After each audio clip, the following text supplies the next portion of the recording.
नमस्कार दोस्तों, स्वागत है आपका द ग्राउंड रिपोर्ट में। मैं हूं समीर आत्मज मिश्र। दिल्ली विधानसभा चुनाव के नतीजे आज आ रहे हैं। किसकी जीत होगी, किसकी हार होगी, किसको फ़ायदा होगा, किसको नुकसान होगा, सब कुछ आज स्पष्ट हो जाएगा। लेकिन इससे पहले इसी चुनाव से संबंधित कुछ बातें हैं जो ज़रूरी हैं, उनको कर लेते हैं। एक तो आम आदमी पार्टी के नेता अरविंद केजरीवाल ने सीधे तौर पर आरोप लगाया है कि उनके कई जो प्रत्याशी हैं, उम्मीदवार हैं, उनको भारतीय जनता पार्टी की ओर से फ़ोन किए गए हैं कि वो उनकी पार्टी में शामिल हो जाएं। 15-15 करोड़ रुपए का ऑफर दिया गया है।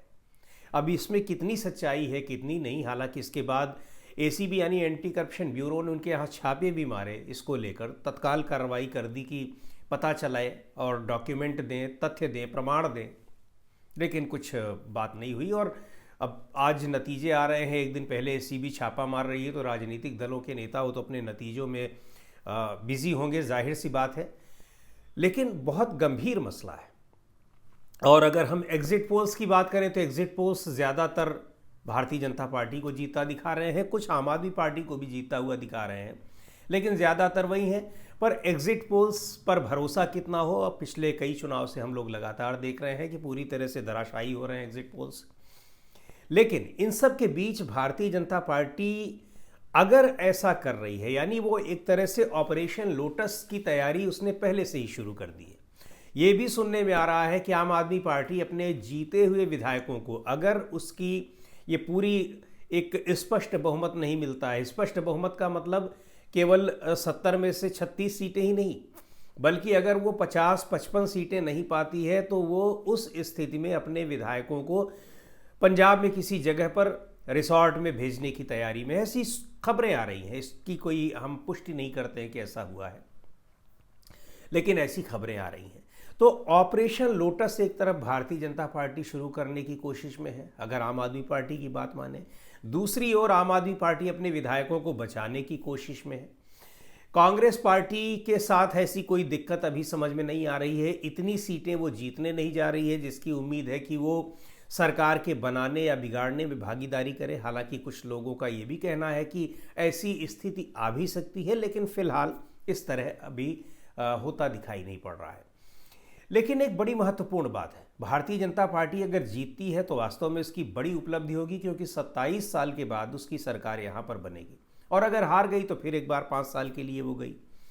लेकिन ऑपरेशन लोटस के जरिए वो तैयारी जो अगर कर रही है अकॉर्डिंग टू आम आदमी पार्टी, और ये कोई बहुत आश्चर्यजनक बात भी नहीं है, क्योंकि पिछले 10 साल में न जाने कितनी सरकारें भारतीय जनता पार्टी ने इसी ऑपरेशन लोटस फेनोमेनन के तहत बनाई है। तो कोई इसमें हैरानी की भी बात नहीं होनी चाहिए, या फिर कोई ऐसा भी नहीं कि एक ऐसा आरोप है जो भारतीय जनता पार्टी ऐसी पार्टी पर लग रहा है जिसने कभी ये काम किया ना हो। लगातार कई ढेरों उदाहरण हैं। तो इन स्थितियों में वो दिल्ली में येन केन प्रकारेण सरकार बनाने की तैयारी में है, कोशिश में, कि अगर जीतते हैं तो कोई बात ही नहीं, और नहीं भी जीतते हैं तो हम दूसरी पार्टी के विधायकों को तोड़कर अपनी विधायकों की संख्या पूरी करेंगे और सरकार बनाएंगे। लेकिन दूसरी ओर स्थिति कुछ और है, जहां पूर्ण बहुमत की सरकारें उसकी बनी हुई है, यानी कई राज्य ऐसे हैं, वहां पर स्थितियां बहुत बिगड़ती चली जा रही हैं। खास तौर पर लोकसभा चुनाव में हार के बाद जब भारतीय जनता पार्टी को सिर्फ 240 सीटें मिली, अकेले दम पर वो केंद्र में अब बहुमत में नहीं है, उसके बाद राज्यों में जिस तरह से केंद्रीय नेतृत्व ने अपनी अब मनमाना तरीके से वहां मुख्यमंत्री बना दिए, प्रदेश अध्यक्ष बना दिए, अब बगावत के सुर उन राज्यों में बहुत तेज होते जा रहे हैं। अभी 2-3 दिन पहले हमने हरियाणा में देखा किस तरह से वहां पर कैबिनेट मंत्री अनिल विज ने सीधे अपने मुख्यमंत्री के खिलाफ मोर्चा खोल दिया। मुख्यमंत्री दिल्ली में प्रचार कर रहे थे, भागे भागे गए, उन्होंने कैबिनेट की बैठक बुलाई वहां पर, उसमें पहुंचे ही नहीं अनिल विज। बहुत देर में मीटिंग खत्म होने वाली हुई तब पहुंचे।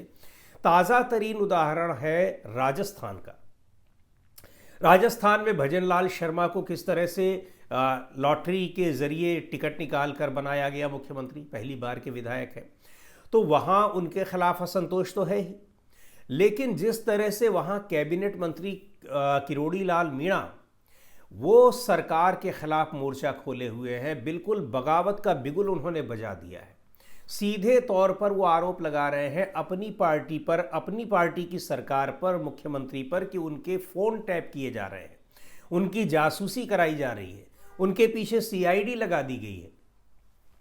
ये किरोड़ी लाल मीणा कह रहे हैं, जो खुद मिनिस्टर हैं उसी कैबिनेट में, और ये सारे आरोप लगा रहे हैं। गृह मंत्रालय भी मुख्यमंत्री खुद देख रहे हैं। किरोड़ी लाल मीणा कृषि और ग्रामीण विकास मंत्री हैं राजस्थान में, और इस तरह के आरोप लगा रहे हैं। कृषि, उन्होंने अभी पिछले दिनों जब उनके भाई दौसा से चुनाव हार गए थे तो नाराजगी की वजह से पिछले दिनों उन्होंने कैबिनेट से इस्तीफा भी दे दिया था। हालांकि उनका इस्तीफा स्वीकार नहीं किया गया और अभी वो मंत्री के पद पर बने हुए हैं। लेकिन जिस तरह से वो बगावत का बिगुल बजा रहे हैं, और मज़े की बात ये है कि राजस्थान में विधानसभा का सत्र भी चल रहा है। किरोड़ी लाल मीणा ने जिस तरह से अपनी सरकार के खिलाफ वो आए हैं और फ़ोन टैपिंग की बात कर रहे हैं कि उनके फ़ोन टैप किए जा रहे हैं, उनके समर्थन में कांग्रेस पार्टी उतर आई। कांग्रेस पार्टी कह रही है कि ये क्यों हो, कैसे हो रहा है और इसकी जांच की जाए। विधानसभा के बाहर भी और विधानसभा के भीतर भी उनके समर्थन में कांग्रेस पार्टी के नेता नारेबाजी कर रहे हैं और कह रहे हैं कि इसकी जांच की जाए। तो बड़ी दिलचस्प स्थिति है। 199 सदस्यीय विधानसभा में राजस्थान में कांग्रेस पार्टी के पास 67 विधायक हैं, भारतीय जनता पार्टी के पास 115 विधायक हैं। तो ये बड़ी स्थिति है कि अगर किरोड़ी लाल मीणा बगावत करते हैं, पार्टी से अलग हो जाते हैं, तो कांग्रेस पार्टी का खुला समर्थन उनको हासिल है। पूर्व मुख्यमंत्री वसुंधरा राजे की नाराजगी किसी से छिपी नहीं है। भजन लाल शर्मा का नाम आया था तो उनकी बॉडी लैंग्वेज उस समय देखने लायक थी।